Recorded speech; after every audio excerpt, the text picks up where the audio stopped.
Hi everybody, and welcome to the tutorial for the basic overclocking of Nvidia's new GTX 660 mobile. It is currently available in some of the Asus Republic of Gamers laptops, the Lenovo Y580, and also the new Razer Blade that was just announced recently by them.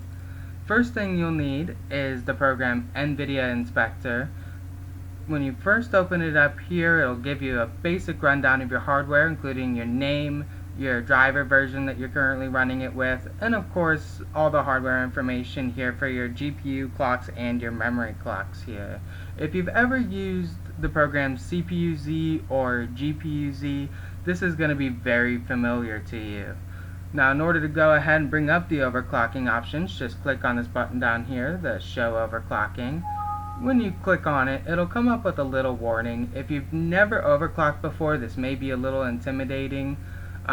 For what we're going over here today, we're just doing the basic overclock, so you should be pretty good with them as long as you don't have any problems with your cooling on your laptop. I know, especially with the Asus Republic of Gamers, they have some amazing cooling solutions in there for just being air-based cooling, so you should be pretty good with anything that we go over with today. Now, the first thing you'll notice right here with this first base clock offset is that it's only going to allow you to under or overclock up to 135 megahertz. That's actually a limitation that they set in the BIOS. The only way that I know of to go around that is to actually flash your BIOS, which is going to be a little bit beyond what we're doing today. So for today, we'll go ahead and we'll just increase it up by the 135 megahertz. Second option down here, of course, is for your memory. I've read in a lot of forums that most people seem to recommend between 400 and 500 megahertz. I originally tried it with the 500 megahertz, and I did have some crashing problems with certain games such as Battlefield 3 and Homefront, but I do pretty well, it seems, right around the 400 megahertz. So we're going to go ahead and just take it up to that notch for today. And then to go ahead and of course actually apply this to overclock everything, just click the Apply Clocks and Voltage button here down at the right.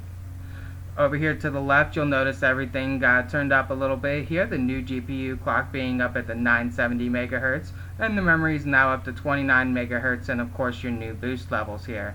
Right below that, you can see how it is in comparison with your originals.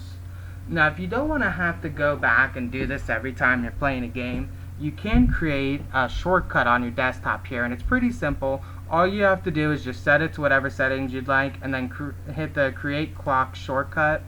And you'll notice right up here we have the new shortcut, and it'll actually tell you exactly what the settings are right in the shortcut, right here with the 135 being the 135 megahertz overclock on the base clock, and then the 400 of course being the 400 megahertz memory clock overclock. Now, if you want to, you can go ahead and actually go back to the defaults and then create another shortcut, and that way you'll have one for each, one for when you first start any game that you want to do, and one for after. So instead of having to bring up Nvidia Inspector every time, all you have to do is actually just click on these and it'll apply whatever clocks you want for it. And you can see there I just reset for the ones here for the basic overclocking here. Now, if you do have any questions for this, definitely feel free to leave any comments in the comments section down below. I will go ahead and include the links for both the program and any relevant information on the overclocking. Hope you enjoyed it.